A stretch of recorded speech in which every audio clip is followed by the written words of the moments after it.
So we are on chapter 33 of the landmark history of the American people. U.S. Boeing B-17 Flying Fortress approaching Germany in a bombing run less than a month before Germany surrendered in World War II. When Franklin Delano Roosevelt, and I always try to say Delano, but that is not right, moved into the White House in March 1933, the world prospects were grim. President Wilson had urged Americans to enter World War I in order to make the world safe for democracy. So remember,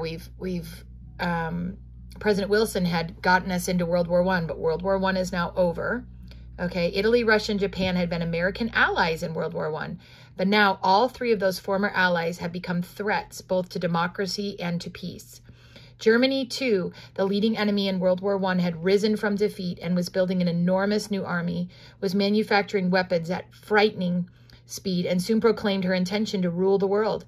And each one of these new military powers, Italy, Russia, Germany, and Japan, had a bigger army and was beginning to have stronger armaments, which is kind of like your weapons, than any of the old democracies had. And each of these new powers proclaimed its intention to fight. In the United States, the national slogan had become never again. Many Americans were becoming pacifists, saying they would never go to war for any reason. Others were becoming isolationists, looking for ways to fence off the new world from the problems of the old. And others refused to give up old-fashioned hope. And old-fashioned hope of that the country could always stay neutral. And here's Franklin Delano Roosevelt, and the only American president who served more than 2 terms in office. He was sworn into office after his 51st birthday, served through 3 terms and through 2.5 months of a 4th.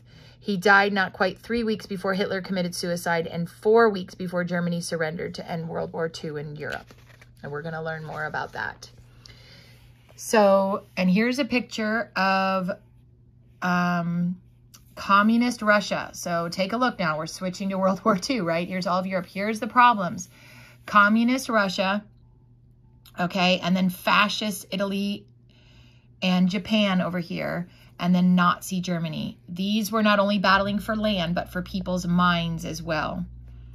Okay.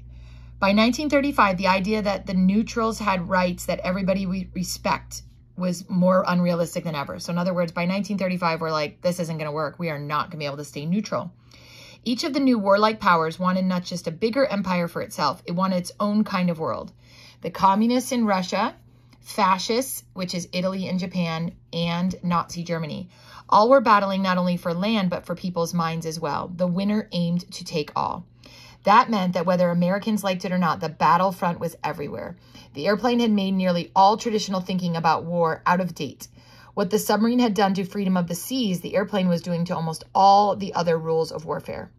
Just as Admiral Marion had once argued for the decisive influence of sea power on history, so during World War I, the brilliant and energetic American officer Billy Mitchell began to advertise air power. And here he was around 1918.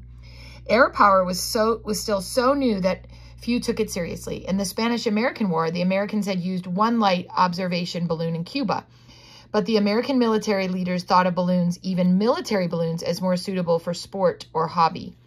In 1913, when Mitchell was a young officer at the Signal Corps, the possibility of using airplanes for military purposes began to intrigue him.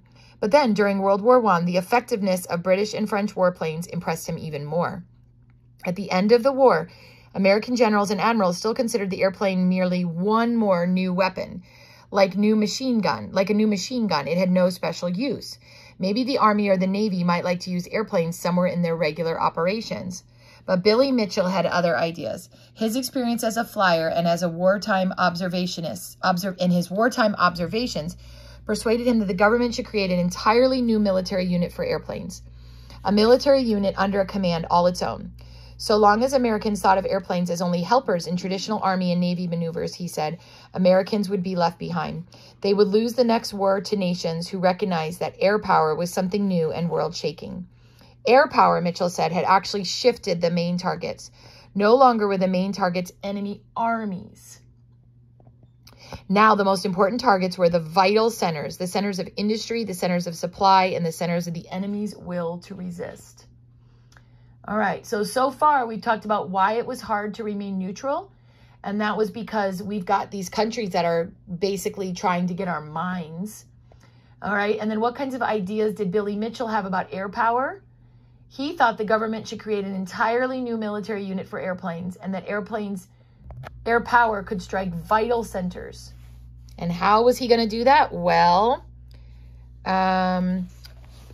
Americans could not bear the thought of a new warfare that was so horrible. They hated to believe that armies of the future might follow the example set by Union generals during the American Civil War, where they destroyed whole cities. But Mitchell was an expert at getting publicity. That's like, you know, a media. He wrote magazine articles and books, and he made speeches to alert all citizens of the importance of air power. Many of his fellow officers disliked him for it. Some called him the general of the hot Air Force. But their personal attacks did not discourage Mitchell. To prove that airplanes were an effective and economical force against battleships, Mitchell planned a spectacular demonstration. The Germans had surrendered their battleship Ostfriesland, I don't know how to pronounce that, Ostfriesland, to the United States at the end of World War I. Mitchell arranged to have it hauled to a position 60 miles off the Virginia coast. The battleship had a reputation for being unsinkable. Now it was a ghost ship. There was not a soul on board. Just before noon on July 12, 1921, a flight of Mitchell's Army bombers left Langley Field 85 miles away. As they arrived over the battleship, they dropped 6 2,000-pound bombs. Within 20 minutes, the unsinkable battleship was at the bottom of the ocean. It was the last time airplanes sank a battleship. When admirals and generals still refused to grasp the full meaning of air power, Mitchell tried other tactics. He publicly denounced the leaders of the Army and Navy as almost treasonable, which is where it's sort of against your own government, in their incompetence and criminal negligence. Of course, no officer in the military can use that kind of language without expecting some kind of response from the military leaders. Indeed, it is a sure road to a court-martial. And a court-martial is basically where you're arrested for what you've said against the military. And that seemed to be Mitchell's purpose. On December 17, 1925, a panel of generals found Brigadier General Billy Mitchell guilty of conduct which brought discredit upon the military service. They sentenced him to a 5-year suspension from active duty, but his publicity campaign had already forced President Calvin Coolidge to take some action. The committee he appointed did not support all of Mitchell's demands, but they did urge the buildup of an American Air Force. Then on May 21, 1927, a young air-mail pilot named Charles A. Lindbergh, and there he is, surprised and delighted the world by flying his light monoplane, Spirit of St. Louis, nonstop from New York to Paris. Americans were proud of his courage and his modesty. He called his book about the trip "We," referring to the plane and himself. As the military meaning of Lindbergh's feat sank in, Americans began to realize that Billy Mitchell's wild ideas were no longer so wild. Now it seemed quite possible that someday another country could attack the United States by airplanes that came nonstop across the ocean. The nation began to take Mitchell and air power very seriously. And here's Lindbergh, who moved from obscurity to world fame when he flew by himself and nonstop from New York to Paris on May 20 to 21. He was greeted by a crowd of about 150 people. And this photo was taken on May 31, 1927, 10 days after his flight. All right, so Lindbergh's flight is going to change American ideas because now we're realizing that people can come across the ocean and get us, basically.